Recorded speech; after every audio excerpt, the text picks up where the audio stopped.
En Apocalipsis, el mensaje final de Dios se compone de 3 partes. Se conoce como los mensajes de los 3 ángeles. Vamos a notar el paralelo entre esos mensajes globales al final y lo que ocurrió con Sodoma y Gomorra. Padre Celestial, gracias te damos una vez más por estar aquí. Pedimos la presencia de tu Santo Espíritu al estudiar tu palabra, que no regrese a ti vacía.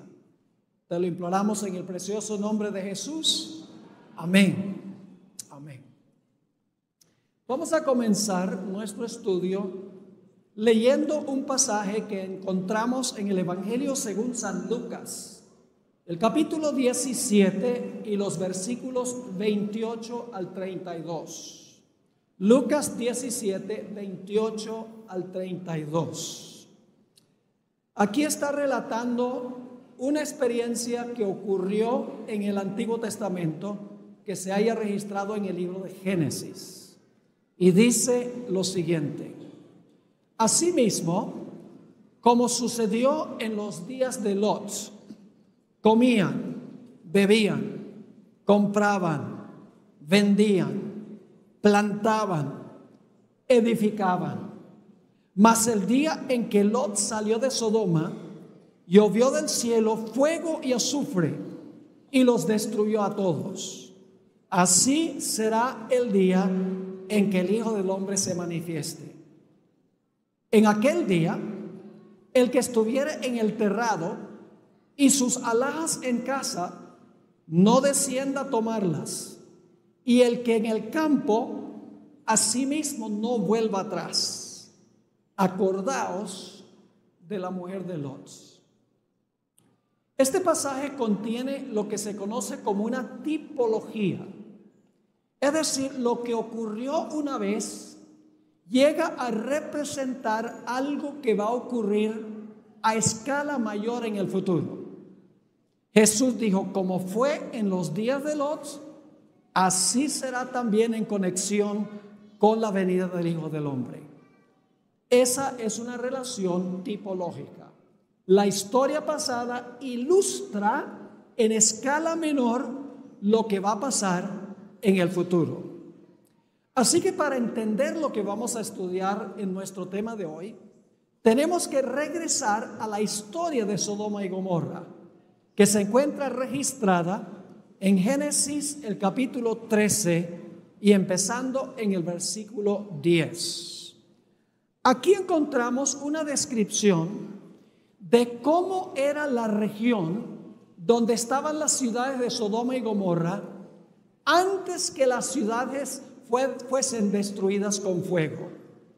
Dice aquí en Génesis 13:10: y alzó Lot sus ojos y vio toda la llanura del Jordán, que toda ella era de riego, como el huerto de Jehová. ¿Cuál es el huerto de Jehová? El Edén. Es decir, esa región era como el huerto del Edén en belleza.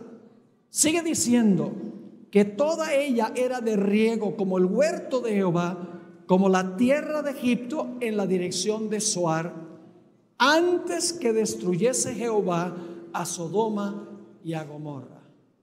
Un lugar con una belleza pristina, como el huerto del Edén. Pero la Biblia nos dice que esa región era supremamente pecaminosa, particularmente las ciudades de Sodoma y de Gomorra. Los habitantes eran malos. Leamos el versículo 13 del capítulo 13, donde nos describe la condición moral de las ciudades.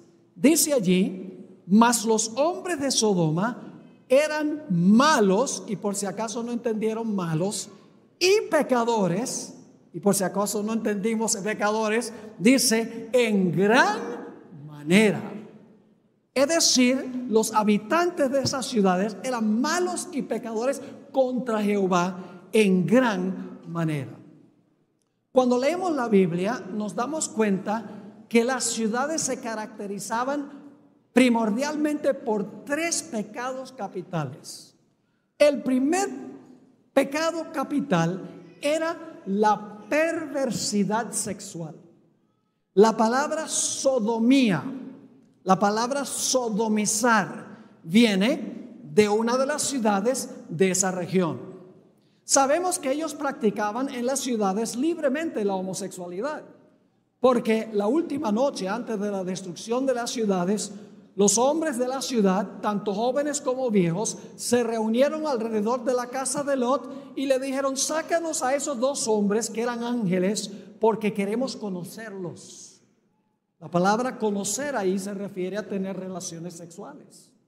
Es decir, los hombres de Sodoma querían tener relaciones homosexuales con los ángeles que estaban en la casa de Lot. Sabemos también que allí se practicaba el incesto. Y ustedes dicen: ¿cómo sabemos eso? Porque las hijas de Lot se habían contaminado con el ambiente de las ciudades. Después que salieron de las ciudades, escaparon. La Biblia nos dice que sus dos hijas, las dos hijas de Lot, emborracharon a su padre para poder tener relaciones sexuales con su propio padre y tener hijos con su propio padre. Es decir, uno de los pecados grandes de las ciudades era la promiscuidad sexual. Una segunda maldad o un segundo pecado que tenían las ciudades era la violencia.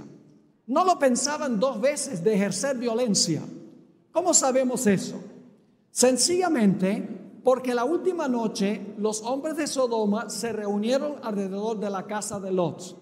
Y cuando Lot les dijo: no, yo no voy a sacarle a estos dos hombres, dice que hacían violencia al varón Lot. Es decir, querían linchar a Lot porque no le sacó a esos dos hombres que resultaban ser ángeles. Eran ciudades supremamente violentas. También se caracterizaban por un materialismo craso, un egoísmo a donde no pensaban en los necesitados, solamente pensaban en su propio bienestar. En Ezequiel 16, 48 y 49, Dios compara al pueblo de Israel, porque había caído bien bajo moralmente, con las ciudades de Sodoma y de Gomorra. Dice allí en Ezequiel 16, 48 y 49, vivo yo, dice Jehová el Señor, que Sodoma tu hermana y sus hijas no han hecho como hiciste tú y tus hijas. He aquí que esta fue la maldad de Sodoma tu hermana: soberbia, saciedad de pan y abundancia de ociosidad tuvieron ella y sus hijas, y no fortaleció la mano del afligido y del menesteroso. Vivían solo para ellos, ignoraban las necesidades de aquellos menos afortunados. Así que Dios decidió que Él iba a destruir las ciudades de la llanura.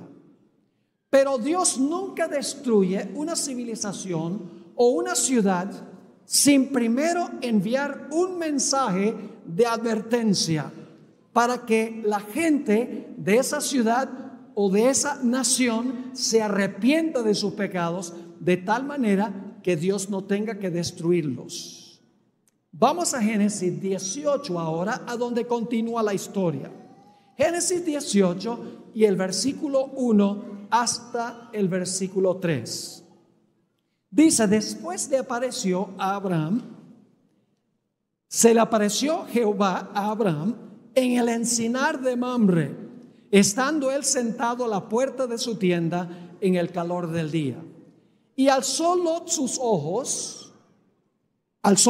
Abraham sus ojos y miró. Y he aquí 3 varones que estaban junto a él. Fíjense que vienen 3 varones para visitar a Abraham. Sigue diciendo: y cuando los vio, salió corriendo de la puerta de su tienda a recibirlos, y se postró en tierra. Y ahora quiero que noten que Abraham habla solo con uno de los 3, no con los 3. Dice en el versículo 3: y dijo: Señor, no señores, eran 3.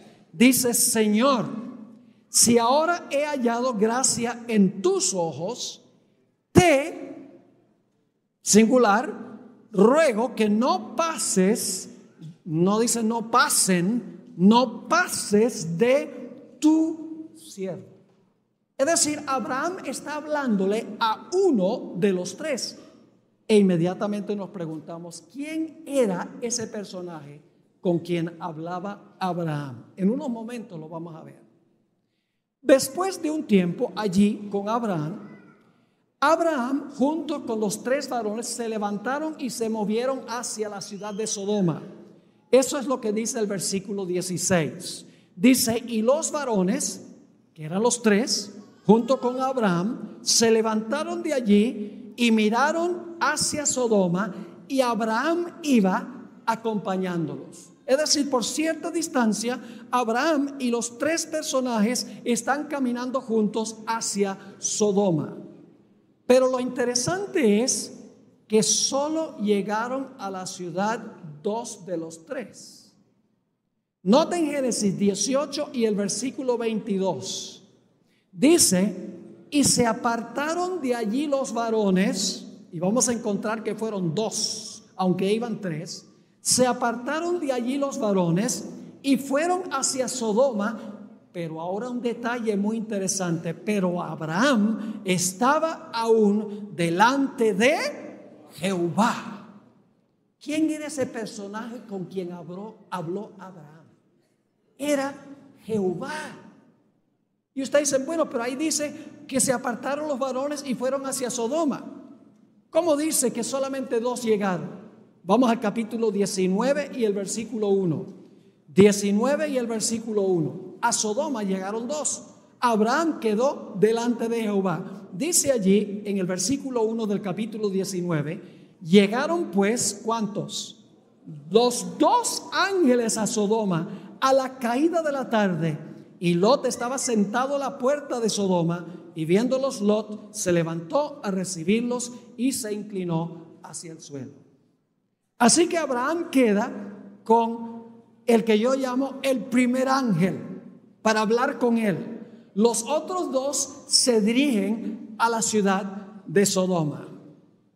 Ahora quiero que noten que hay tres mensajes en esta historia. Vamos al primer mensaje. Génesis, el capítulo 18 y el versículo 22.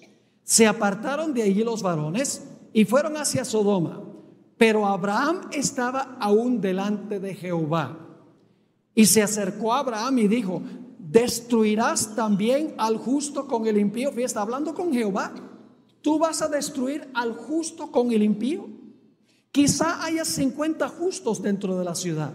¿Destruirás también y no perdonarás al lugar por amor a los 50 justos que estén dentro de él? ¿Por quiénes está preocupado particularmente Abraham?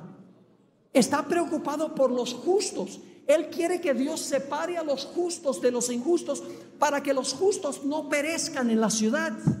Sigue diciendo en el versículo 25, este primer mensajero es el mensajero del juicio. Dice, lejos de ti el hacer tal, que hagas morir al justo con el impío y que sea tratado como el impío el justo. Nunca tal hagas, y ahora escuchen, el juez de toda la tierra no ha de hacer lo que es justo. Señor, no vas a separar a los justos de los impíos para que los justos sean protegidos y no perezcan en la ciudad. Pero hay un segundo mensaje que se imparte por uno de los ángeles en la ciudad de Sodoma. Noten lo que dice Génesis 19 y el versículo 12 y 13. Génesis 19, 12 y 13. Aquí los varones van a la casa de Lot y le dicen a Lot, es urgente que ustedes salgan de aquí porque vamos a destruir esta ciudad. Dice allí, y dijeron los varones a Lot, ¿tienes aquí alguno más? Yernos y tus hijos y tus hijas y todo lo que tienes en la ciudad, sácalo de este lugar. Es decir, sal de Sodoma, porque vamos a destruir este lugar. Si te quedas allí, vas a ser destruido, es lo que está diciendo. porque vamos a destruir este lugar por cuanto el clamor contra ellos ha subido de punto delante de Jehová. Por tanto, Jehová nos ha enviado para destruirlo. Es decir, sal de la ciudad para que no perezcas en la destrucción. Noten el versículo 14. Entonces salió Lot y habló a sus yernos, los que habían de tomar sus hijas, y les dijo: levantaos, la siguiente palabra, salid de este lugar. Es decir, salgan de Sodoma, porque Jehová va a destruir esta ciudad. Mas pareció a sus yernos como que se burlaba. Un segundo mensaje de parte del segundo ángel. Ahora, es interesante notar en la historia, en los versículos 9 y 10 del capítulo 19, algo que ocurrió antes que Dios destruyera las ciudades. Una puerta se cerró en ese momento. Dice en Génesis 19 y el versículo 9 y 10. Estos son los hombres que se reunieron alrededor de la casa de Lot. Y ellos respondieron: quita allá. Y añadieron: vino este extranjero, se están refiriendo a Lot, para habitar entre nosotros, y habrá de erigirse en juez. Ahora te haremos más mal que a ellos, es decir, que a los dos ángeles que estaban allí. Y hacían gran violencia al varón Lot, y se acercaron para romper la puerta.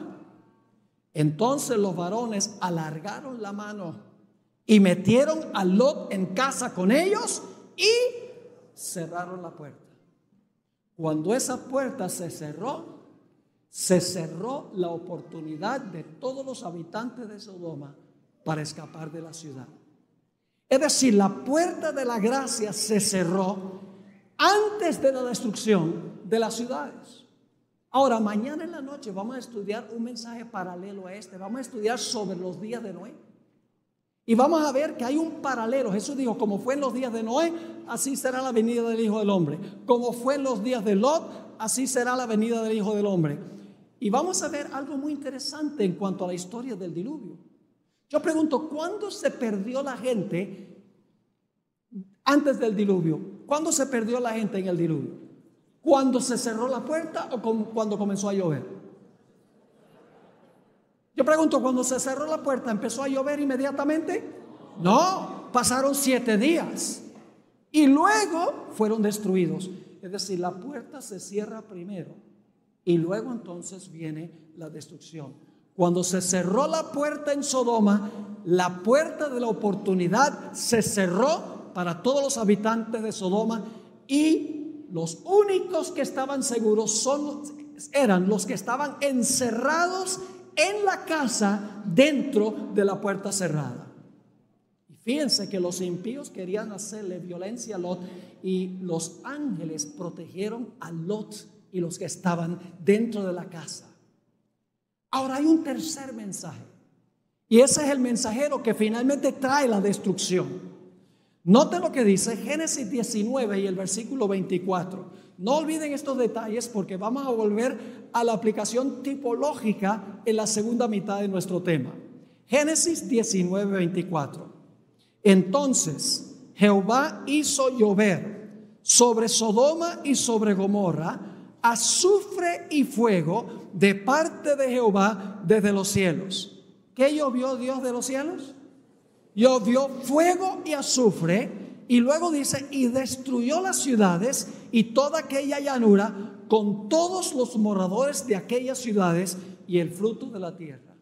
Dios llovió fuego y azufre del cielo para consumir las ciudades. Y luego Abraham está en un monte fuera de las ciudades y está observando lo que está sucediendo. Y quiero que noten lo que dice el versículo 28 en cuanto a lo que divisó Abraham cuando vio de lejos las ciudades. Dice: y miró hacia Sodoma y Gomorra y hacia toda la tierra de aquella llanura miró, y he aquí que el humo subía de la tierra como el humo de un horno. Fuego y azufre que descendió del cielo, y el humo de su incendio que sube. Muy interesante.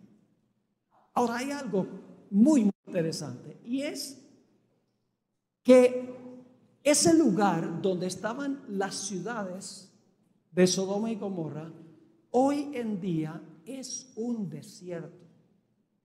Leímos que era como el huerto del Edén, bello, hermoso. Pero hoy en día ustedes van allá, está en la región del Mar Muerto.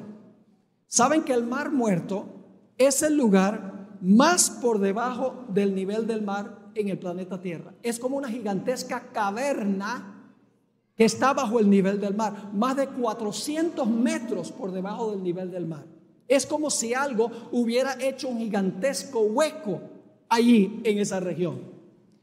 Yo he estado en esa región, en el lado de Jordania y también en el lado de Israel. Y puedo decirles que allí no hay nada vivo. No hay en el agua peces, no hay aves, no hay vegetación, ni siquiera hay microorganismos en ese lugar. Si usted se quiere ahogar, no puede ahogarse en el Mar Muerto, porque su contenido mineral es tan abundante que una persona flota, literalmente. Es decir, toda esa tierra fue desolada y vacía. Yo pregunto, ¿cómo va a quedar la tierra después de la segunda venida de Jesús? Estoy adelantándome un poco. Jeremías dijo, miré la tierra y estaba ¿qué? Desordenada y vacía, y los cielos, y no había en ellos luz. Lo que sucedió con Sodoma y Gomorra va a suceder a nivel global cuando Jesús venga por segunda vez. Pero en Sodoma había un remanente fiel a Dios. Noten Génesis 19 y el versículo 29. Génesis 19 y el versículo 29. Dice así: cuando Dios destruyó las ciudades de la llanura, Dios se acordó de Abraham. Abraham había orado por Lot y por su familia. Dice, Dios se acordó de Abraham y envió fuera a Lot de en medio de la destrucción, al asolar las ciudades donde Lot estaba. Lot era un varón justo en medio de esas ciudades inicuas. Noten 2 de Pedro 2 y el versículo 7 y 8, a donde se describe el carácter de Lot. 2 de Pedro 2 y el versículo 7 y el versículo 8. Se usa una palabra 4 veces en este versículo, o estos versículos. Dice, y libró al justo Lot, varón justo, abrumado por la nefanda conducta de los malvados, porque este justo que moraba entre ellos afligía cada día su alma justa, viendo y oyendo los hechos inicuos de ellos. Lot clamaba y gemía por las abominaciones que se estaban cometiendo en las ciudades. Había en las ciudades un remanente fiel que Dios sacó y fueron salvos cuando cayó sobre las ciudades la destrucción. Ahora necesitamos mirar qué clase de fuego destruyó a Sodoma y a Gomorra. Vamos al libro de Judas. Ese es el librito inmediatamente antes del libro de Apocalipsis. Judas, el versículo 7, tiene solo un capítulo. Vamos a ver qué clase de fuego destruyó las ciudades. Dice allí en Judas 7, como Sodoma y Gomorra y las ciudades vecinas, las cuales de la misma manera que aquellos, habiendo fornicado, fíjese otra vez el énfasis sobre las aberraciones sexuales, habiendo fornicado e ido en pos de vicios contra naturaleza, como la homosexualidad, etcétera, fueron puestas por ejemplo, sufriendo ¿qué cosa? El castigo de ¿qué? Del fuego eterno. ¿Qué clase de fuego destruyó Sodoma y Gomorra? Fuego eterno destruyó esas ciudades. Pero ahora tenemos un problema. 2 de Pedro 2:6. 2 de Pedro 2 y el versículo 6. Nos dice algo interesante en cuanto a estas ciudades. Dice lo siguiente: y si condenó por destrucción a las ciudades de Sodoma y Gomorra, reduciéndolas ¿a qué? a ceniza. Y ahora escuchen, poniéndolas ¿de qué? De ejemplo a los que habían de vivir impíamente. Yo pregunto, ¿esta historia se va a repetir? ¿Es un ejemplo de algo que va a ocurrir más adelante? ¿Cómo no? Ahora, dice que fueron reducidas a ceniza. Ahora tenemos un problema muy serio, porque dice que fueron destruidas con fuego eterno, pero las ciudades fueron reducidas a cenizas. ¿Han tratado ustedes alguna vez de quemar cenizas? Las cenizas son el fruto del fuego. Una vez que algo es reducido a cenizas, ¿el fuego qué? El fuego se apaga. Entonces, ¿cómo es que estas ciudades fueron destruidas con fuego eterno y sin embargo fueron reducidas a cenizas? Vamos a mirar lo que enseña la Biblia. Deuteronomio 4 y el versículo 23 y 24. Deuteronomio 4 y el versículo 23 y el versículo 24. Aquí Dios le está hablando a su pueblo en el Antiguo Testamento, al pueblo de Israel. Dice lo siguiente: guardaos, no os olvidéis del pacto de Jehová vuestro Dios, que Él estableció con vosotros, y no os hagáis escultura o imagen de ninguna cosa que Jehová tu Dios te ha prohibido. Es decir, no practiques idolatría. Porque Jehová tu Dios es ¿qué cosa? Es fuego consumidor, Dios celoso. ¿Qué es Dios? Fuego consumidor. Algunos dicen, bueno, pero eso era en el Antiguo Testamento. Vamos entonces a un texto del Nuevo, a donde se cita este versículo. Hebreos 12, 28 y 29. Hebreos 12, 28 y 29. Aquí el apóstol Pablo, quien creo yo que es el autor del libro de Hebreos, escribió lo siguiente: así que, recibiendo nosotros un reino inconmovible, tengamos gratitud y mediante ella sirvamos a Dios, agradándole con temor y reverencia. ¿Cómo debemos tratar a Dios? ¿Agradarle con qué? Con temor y reverencia. ¿Por qué razón? Porque nuestro Dios es fuego consumidor. ¿Quién es el fuego? Dios. Ahora, no me entiendan mal, Dios no se compone de un montón de llamas de fuego. Hay un sentido bíblico en que Dios es fuego. Es una de sus características. Y la pregunta clave es, ¿qué aspecto de Dios es fuego consumidor? Vamos a Éxodo 24 y el versículo 15 al 17. Éxodo 24 y el versículo 15 hasta el versículo 17. Vamos a ver en qué sentido Dios es fuego consumidor. Dice allí, el pueblo de Dios está al pie del monte Sinaí, Dios ha bajado sobre el monte y dice lo siguiente: entonces Moisés subió al monte y una nube cubrió el monte. Y ahora escuchen: y la gloria de Jehová reposó sobre el monte Sinaí, y la nube lo cubrió por 6 días. Y al 7º día llamó a Moisés de en medio de la nube. Y ahora escuchen, esta es la parte clave: y la apariencia de la gloria de Jehová era como un fuego abrasador en la cumbre del monte a los ojos de los hijos de Israel. ¿Qué aspecto de Dios es el fuego consumidor? Su gloria es el fuego consumidor. Dios está rodeado de una luz deslumbrante, está rodeado de su gloria. Es decir, Dios no es llamas de fuego. Dios y su gloria son como fuego consumidor.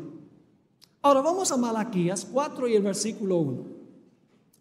Las ciudades fueron reducidas a cenizas, pero fueron destruidas con fuego eterno.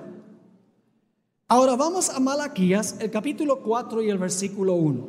Está hablando ahora no de las ciudades, sino que está hablando de lo que va a pasar en el futuro. Dice allí: porque he aquí, viene el día ardiente como un horno. Esta es la segunda venida de Jesús. Y todos los soberbios y todos los que hacen maldad serán estopa. Aquel día que vendrá los abrazará, ha dicho Jehová de los ejércitos, y no les dejará ni raíz ni rama. ¿Cuánto va a quedar? Nada. ¿Quién es la raíz de todo mal? ¿Quién le dio origen al mal? Satanás. ¿Y quiénes son las ramas? Sus seguidores. Jesús dijo, yo soy la vid, vosotros los pámpanos. Pues el diablo es la raíz y los que siguen a Satanás son las ramas. ¿Cuánto va a quedar de Satanás y los impíos? No les dejará ni raíz ni ramas. ¿Qué va a pasar con ellos?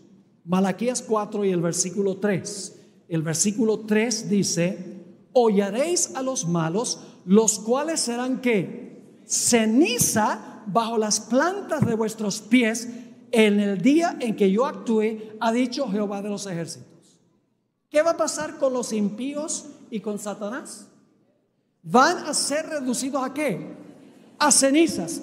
¿Satanás también va a ser reducido a cenizas? Vamos a Ezequiel 28 y el versículo 18 y 19. Ezequiel 28 y el versículo 18 y 19 habla del fin de Satanás, quien Apocalipsis dice que va a ser destruido en el fuego. ¿Recuerdan que Satanás va a ser destruido con los impíos en el fuego que cae del cielo? Ahora fíjense lo que dice en Ezequiel 28, 18 y 19, que está hablando de Lucifer, que se convirtió en Satanás. Con la multitud de tus maldades y con la iniquidad de tus contrataciones profanaste tu santuario. Yo pues saqué fuego de en medio de ti, el cual te consumió. Y te puse ¿en qué? En ceniza sobre la tierra a los ojos de todos los que te miran. Todos los que te conocieron de entre los pueblos se maravillarán sobre ti. Espanto serás y para siempre dejarás de ser. Tanto Satanás como los impíos serán destruidos por fuego y azufre que desciende del cielo. Serán reducidos a cenizas. No quedará raíz ni rama. Dejarán de ser según la Sagrada Escritura. Ahora yo sé que algunos están diciendo, pero pastor, ¿acaso los impíos no son destruidos con fuego eterno? Vamos a mirar eso. Vamos a 2 de Tesalonicenses, capítulo 1 y el versículo 6 al 9. 2 de Tesalonicenses 1 y el versículo 6 al 9. Vamos a estudiar algunas expresiones que la mayoría de las iglesias entienden mal. Si entendemos las expresiones como debe ser, no vamos a tener ningún problema en entender cómo las ciudades fueron destruidas con fuego eterno, sin embargo fueron reducidas a cenizas. Lo mismo al final de la historia. Dice allí, en 2 de Tesalonicenses 1, porque es justo delante de Dios pagar con tribulación a los que os atribulan, y a vosotros que sois atribulados, daros reposo con nosotros cuando se manifieste el Señor Jesús desde el cielo con los ángeles de su poder, en llama de fuego, para dar retribución a los que no conocieron a Dios, ni obedecen al evangelio de nuestro Señor Jesucristo, los cuales sufrirán pena ¿de qué? De eterna perdición. ¿Y qué es eterna perdición? Excluidos de la presencia del Señor y de la ¿qué? Y de la gloria de su poder. Yo pregunto, ¿la perdición de los impíos será eterna? ¿Será eterna la perdición de los impíos? Entonces por la eternidad se van a estar perdiendo y perdiendo y perdiendo y perdiendo y perdiendo. No, son destruidos y quedan perdidos para siempre. Eso es perdición eterna. No es el proceso de perdición que es eterno, sino el resultado de la perdición. Noten Mateo 25 y el versículo 41 y 46. Mateo 25, versículo 41 y luego el versículo 46. Dos expresiones difíciles. Dice aquí, está hablando de la parábola de los corderos y los cabritos. Los cabritos están al lado izquierdo y los corderos están al lado derecho. Son los que se van a salvar. Dice, entonces dirá también a los de la izquierda, apartaos de mí, malditos, ¿a dónde? Al fuego eterno preparado para el diablo y sus ángeles. ¿Cómo es la cosa? ¿Apartados a dónde? Al fuego eterno. Ahora escuchen bien. Muchas iglesias dicen, ve, los impíos van a estar quemándose y quemándose y quemándose y quemándose eternamente porque es fuego eterno. Pero escuchen bien, ¿qué es el fuego según la definición bíblica? Es la gloria de Dios. ¿Por cuánto tiempo ha tenido Dios su gloria? Eternamente. Escuchen bien. El fuego es eterno, no lo que el fuego consume. ¿Me están entendiendo lo que estoy diciendo? El fuego sí es eterno porque es la gloria de Dios. Y Dios siempre ha tenido su gloria. Pero lo que el fuego consume no es eterno. Noten la otra expresión en el versículo 46 de Mateo 25. E irán estos al castigo eterno y los justos a la vida eterna. Yo pregunto, ¿los impíos van a ser castigados para siempre? ¿Van a volver a vivir? ¿Van a volver a existir? No. Entonces, ¿su castigo es eterno? Sí. En resultado, no en proceso. Dios tendría que ser un monstruo para castigar a una persona por 80, 90 años de pecado, haciéndolo quemarse por la eternidad en un fuego donde se revuelcan de dolor y gritan maldiciones a Dios. Dios sería un monstruo. El fuego es eterno porque el fuego es la gloria de Dios, destruye a los impíos, son reducidos a cenizas, pero después que ellos mueren, la gloria de Dios, el fuego continúa porque el fuego es la gloria de Dios. Ahora prepárense para una sorpresa. Los que van a vivir eternamente en el fuego no son los malos, sino los buenos.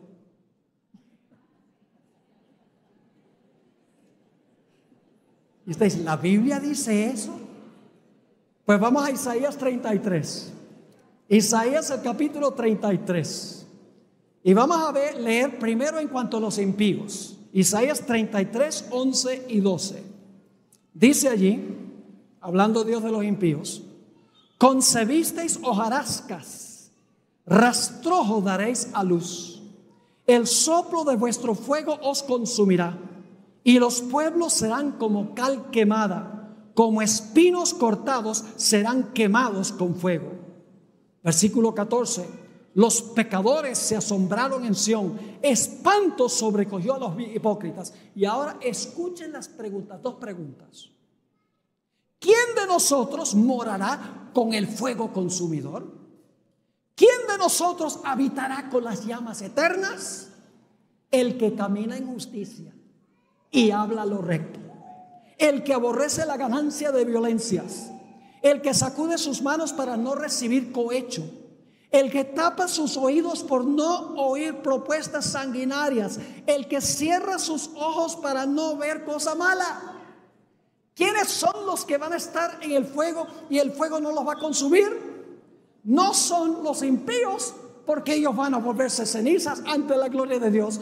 Los que van a poder habitar en la presencia de la gloria de Dios serán aquellas personas que tienen un carácter a prueba de fuego. En ese clásico libro, El deseado de todas las gentes, la biografía más hermosa que jamás se haya escrito sobre la vida de Jesús, dice lo siguiente: para el pecado, donde quiera que se encuentre, nuestro Dios es fuego consumidor.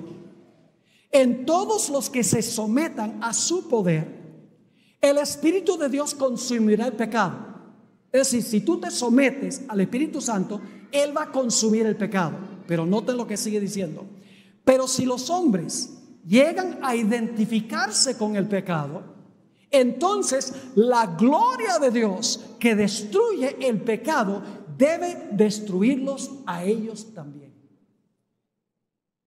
Ahora yo pregunto, antes de la destrucción final del mundo, ¿ustedes creen que Dios va a mandar otra vez 3 mensajes? Tipología. Lo que pasó, pasará a nivel global. En Apocalipsis, el mensaje final de Dios se compone de 3 partes. Se conoce como los mensajes de los 3 ángeles.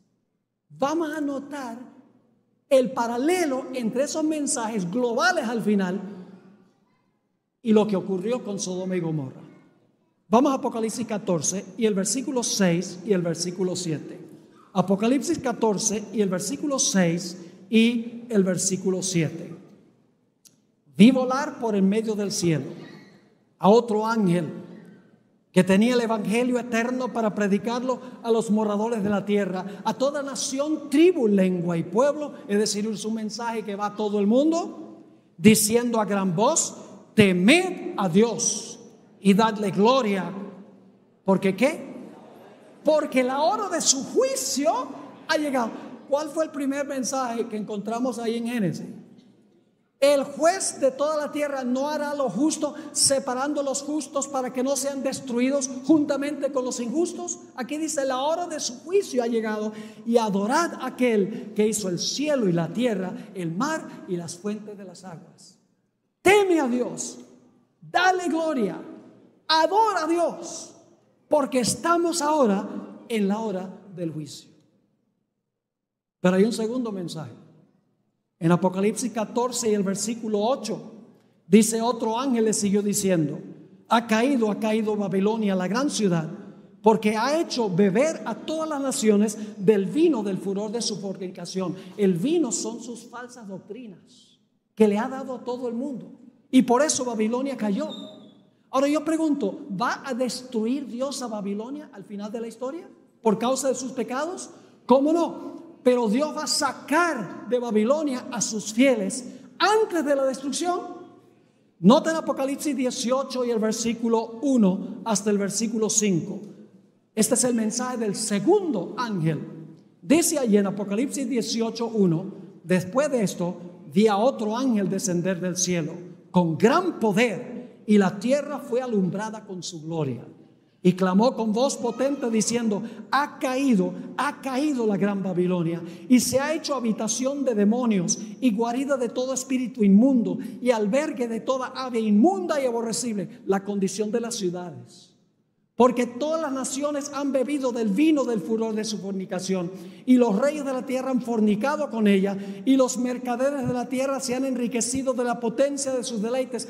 Es decir, Babilonia ha caído, se ha corrompido, va a ser destruida. Pero antes de ser destruida, Dios da un mensaje, versículo 4: y oí otra voz del cielo que decía: salid de ella, pueblo mío. ¿Eso pasó en Sodoma? Salid de ella, pueblo mío, para que no seáis partícipe de sus pecados, ni recibáis parte de sus plagas, porque sus pecados han llegado hasta el cielo, y Dios se ha acordado de sus maldades. Y por la premura del tiempo, les voy a mencionar solo el mensaje del tercer ángel. El tercer ángel dice que el que no salga, va a llover sobre ellos fuego y azufre del cielo, y el humo de su incendio ascenderá. ¿Encontramos eso en Sodoma y Gomorra también? ¿Cómo no? Esto es tipología. Solo que en el libro de Apocalipsis el mensaje es para todo el mundo. No es solamente para unas ciudades en cierta región geográfica. Ahora yo pregunto, ¿al final de la historia se va a cerrar la puerta de la gracia antes que venga la destrucción? Los fieles de Dios van a tener que vivir en este mundo y ser protegidos por los ángeles, porque los impíos van a querer destruirlos. Noten el Salmo 91 y el versículo 9 al 12. Este es el salmo de la gran tribulación. Esto es lo que le espera a los fieles de Dios. Dice lo siguiente: Salmo 91, 9 al 12. Porque has puesto a Jehová, que es mi esperanza, al Altísimo por tu habitación. No te sobrevendrá, ¿qué? No te sobrevendrá mal ni plaga. Fíjense, ni plaga tocará tu morada. ¿Por qué no? Pues a sus ángeles mandará acerca de ti, que te guarden en todos tus caminos. En las manos te llevarán, para que tu pie no tropiece en tierra. Así que Dios está impartiendo 3 mensajes hoy al mundo. Vamos a hablar un poco más de estos mensajes en el transcurso de los temas de esta semana. Ahora, la pregunta clave es: ¿cómo puedo yo estar seguro de que cuando el fuego consuma a los impíos, no me consuma a mí también? La respuesta es que nosotros tenemos que tener un carácter a prueba de fuego. como los 3 jóvenes que fueron echados al horno. ¿Han leído esa historia? Era tan caliente el fuego del horno que consumió a los que echaron a los 3 muchachos. Y luego el rey Nabucodonosor mira dentro del horno y dice: ¿no echamos en el horno 3? Pues yo veo un cuarto y se pasea con ellos y pareciera que es el Hijo de Dios. Los 3 muchachos caminaron en medio de ese incendio y el fuego no los quemó. Y ese era un fueguito humano. Pero nos enseña una lección.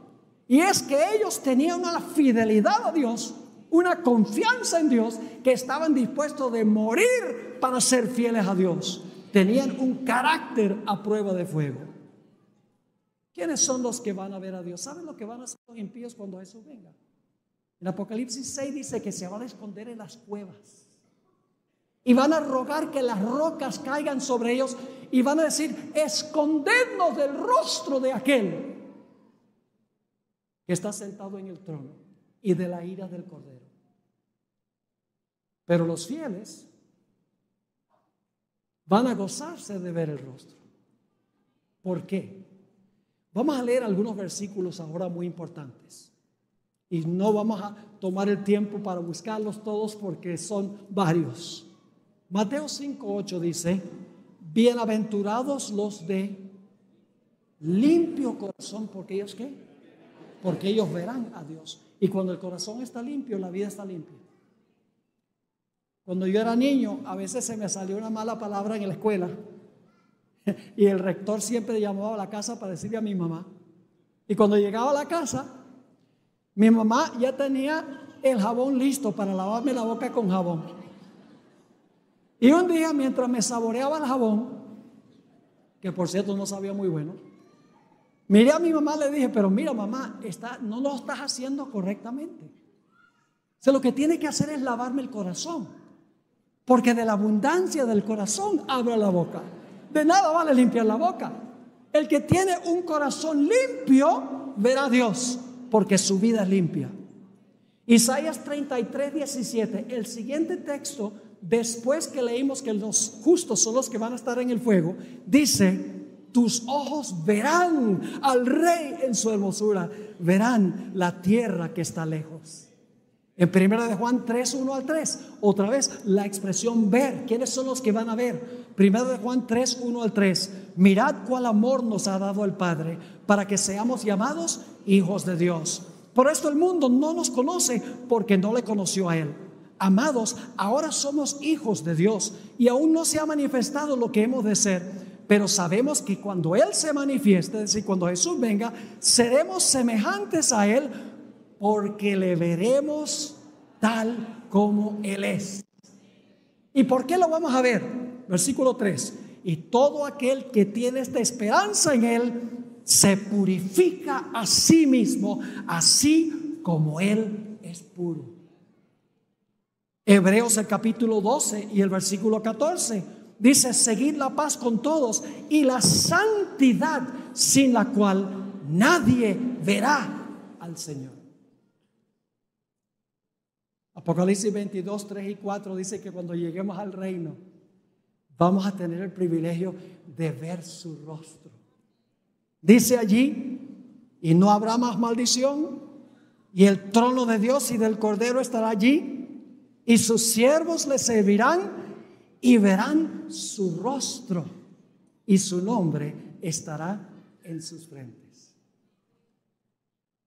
Ahora, ¿cómo podemos limpiarnos? ¿Cómo podemos desarrollar ese carácter? Un carácter de santidad semejante al carácter de Jesús. Voy a leer ahora algunos versículos que nos dan la clave. Salmo 119 y el versículo 9-11. Salmo 119 y el versículo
11. ¿Cómo puedo yo, por la gracia de Dios, desarrollar ese carácter a prueba de fuego? Ese carácter de santidad, ese carácter semejante al de Cristo Jesús. El Salmo 119, 9 al 11 dice: ¿con qué limpiará el joven su camino? Con guardar tu palabra. Con todo mi corazón te he buscado. No me dejes desviarme de tus mandamientos. Y luego dice: en mi corazón he guardado tus dichos para no pecar contra ti. ¿Cómo guardamos en nuestro corazón los dichos de Dios o la palabra de Dios?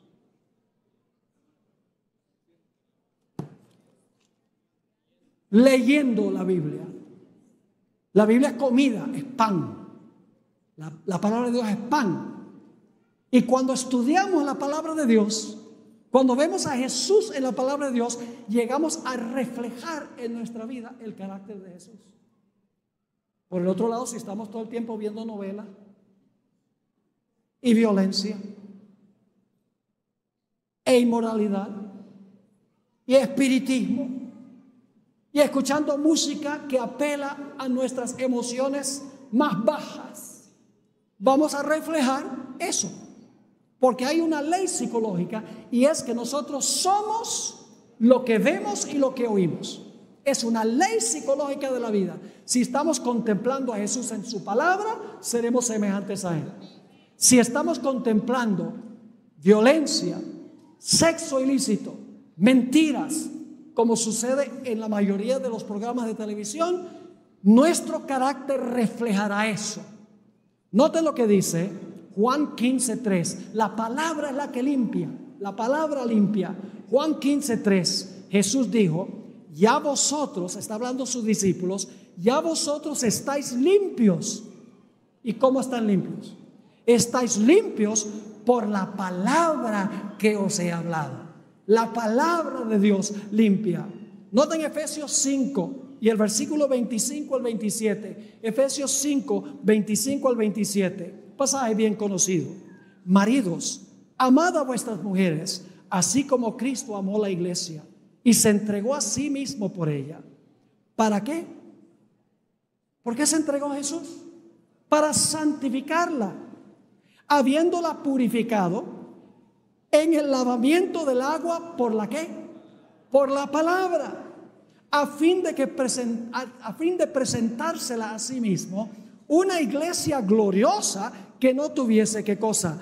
Mancha, ni arruga, ni cosa semejante, sino que fuese santa y sin mancha.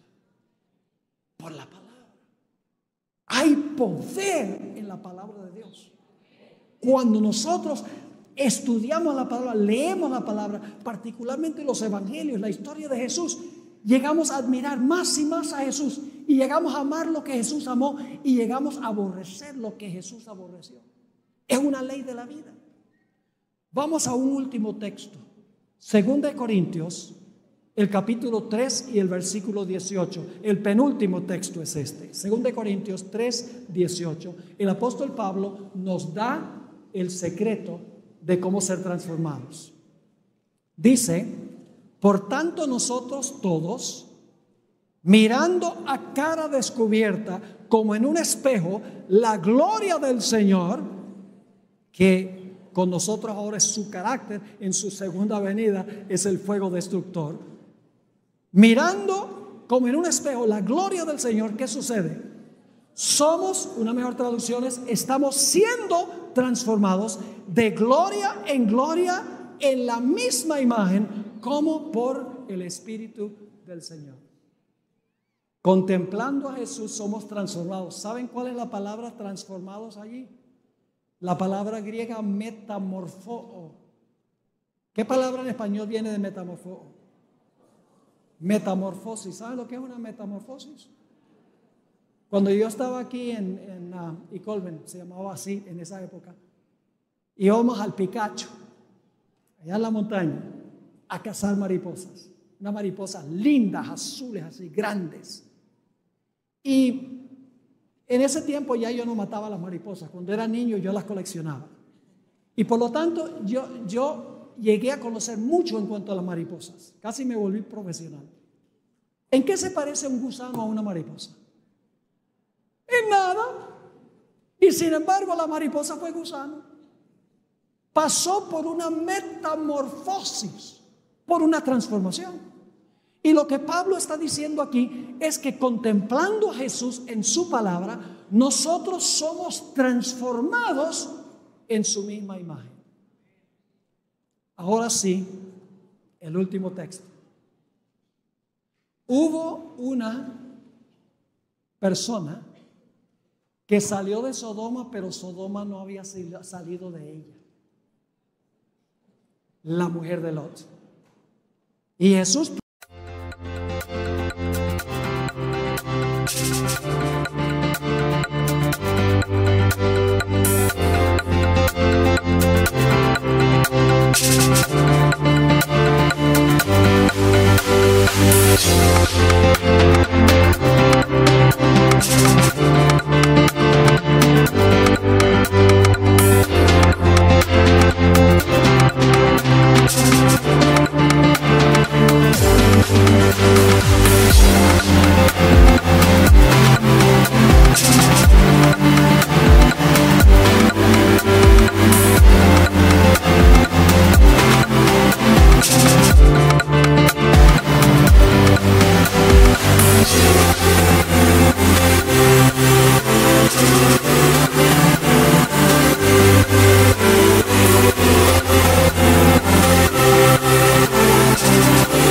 dedicó un corto sermón en cuanto al fin del tiempo. Dijo: acordaos de qué, de la mujer de Lot. Dice la Biblia, y esto está en Génesis 19, el versículo 17, dice que la esposa de Lot salió con el esposo y con las hijas, pero su corazón todavía estaba ¿dónde?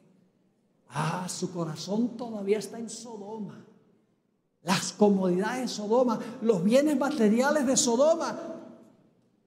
Y por lo tanto la Biblia dice que aunque Dios había declarado no miren hacia atrás, la mujer de Lot miró hacia atrás. Y dice la Biblia que se convirtió en una estatua de sal. Y yo me pregunto, ¿por qué una estatua de sal? Porque Jesús declaró que cuando la sal pierde su carácter salado, no sirve sino para ser pisoteada de los seres humanos, pierde su utilidad. Y hoy en día ustedes pueden visitar ese lugar, hay mucha sal, no está ya el pilar de sal, porque se ha desmenuzado y ha sido pisoteado por las personas que han ido allí. Así que esta historia nos dice que va a haber dos clases de personas al final de la historia: los que contemplan a Jesús en su palabra, los que obedecen su palabra al pie de la letra, no se desvían ni a diestra ni a siniestra, y aquellas personas que toman el molde del mundo, que se parecen al mundo, cuyo enfoque está en el mundo, cuyo hogar está en el mundo. El Señor Jesucristo quiere que nuestro enfoque esté en el cielo. Fija tus ojos en Cristo, tan lleno de gracia y amor, y lo terrenal sin valor será a la luz del glorioso Señor. Saben, hermanos y hermanas, nosotros muy pronto, si somos fieles a Dios, lo vamos a perder todo. Casas, carros, dinero en el banco, libertad, todo se va a perder según dicen las profecías. Pero si nosotros somos fieles a Dios, lo que perdemos aquí no importa, porque Dios tiene para nosotros un hogar celestial, lleno de riquezas, lleno de bendiciones, lleno de vida eterna, donde todo será gozo, paz y esperanza. Yo pregunto, ¿tienen ustedes el deseo de habitar en ese lugar?